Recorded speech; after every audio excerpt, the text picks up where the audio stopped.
Hello again everyone, welcome to Mag Topics na po. For this episode, interesting para sa mga plantito at plantita at sa mga mahihilig magtanim. Meron akong gustong i-share tungkol sa beauty and wellness na ginagawa ko paminsan-minsan. It's all about aloe vera. Yan. For this episode, i-share ko rin sa inyo yung mga healthy benefits na makukuha natin sa aloe vera. Bukod sa common household plant ang aloe vera, pwedeng-pwede natin patubuin sa small to medium na paso ang aloe vera. So this time, papakita ko kung paano ako pumitas ng aloe vera sa pasong to. Ganito ako pumitas ng aloe vera. Pwede nyo rin gamitan ng gunting, pero kung wala kayong gunting kamay, mas maganda may gunting kasi baka mamaya, spiky kasi to, mamaya matuso kayo. So, pag wala naman kayong gunting, ganito lang ginagawa ko, pinuputol ko siyang ganyan. Ganyan lang. Yan. Sa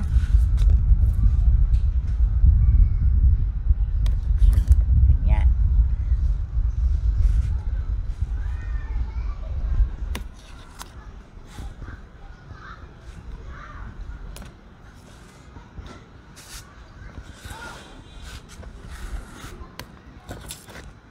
Yan. May aloe vera na tayo. Ayan, huhugasan na natin itong nagpitas kong aloe vera. Sana may matutunan kayo sa episode na to. And please don't forget to subscribe to my channel para maabangan nyo pa yung mga next ko mga interesting episode about health and wellness. Okay? Please enjoy this video.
Ayan, fresh na fresh. OMG.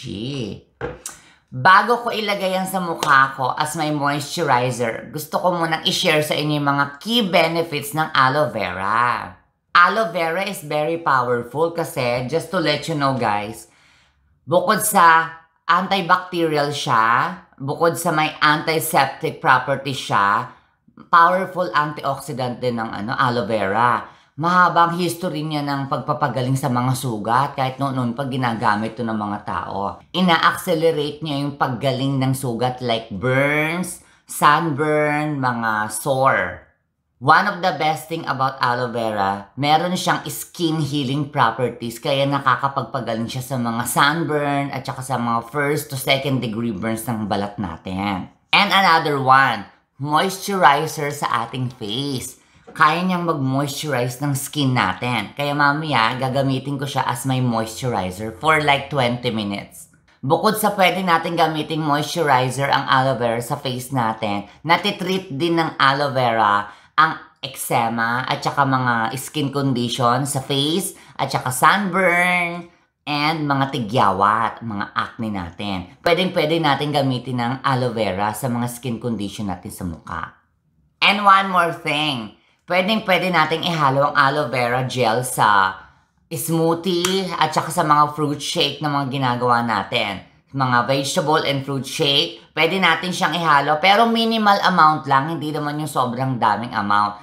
And also, hindi ko nire-recommend na direkta natin kakainin ng aloe vera gel. Kasi may history yan na kapag direkta mo kinakain yung aloe vera at naparami yung pagkonsumo mo, magkakaroon ka ng sakit sa tiyan, sasakit ang tiyan mo, no? Magkakaroon ka ng stomach ache. So, I do not recommend na direkto mo siyang kakainin na ang dami-dami. Siguro konti lang pwede na. Pero mas maganda kung ihahalo natin siya sa food.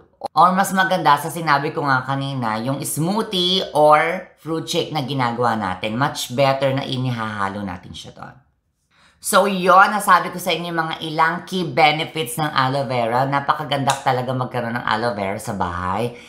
Now, ilalagay ko na siya sa mukha ko. Ipapakita ko sa inyo kung paano ko siya ina-apply sa mukha ko as my moisturizer for 10 to 20 minutes.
Ayan, nailagay na natin yung ating moisturizer na aloe vera gel.